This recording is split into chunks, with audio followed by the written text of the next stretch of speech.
Mais um ano está chegando ao fim. Agradecemos ao Senhor por estar conosco,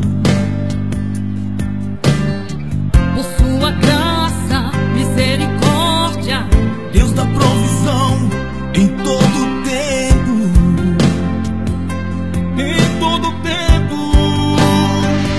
Terminamos um ano novo cheio de paz, alegria e o amor de Deus mais e mais.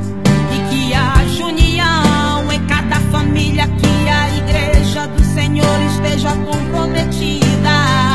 Pois o noivo vem buscar a sua noiva, não se sabe o dia, por isso vamos nos unir Em oração, intercedendo por toda a nação.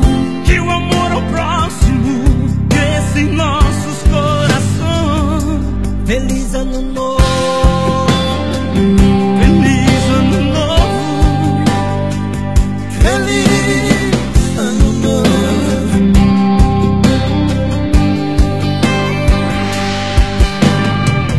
Mais um ano está chegando ao fim. Agradecemos ao Senhor por estar conosco, por sua graça, misericórdia, Deus da provisão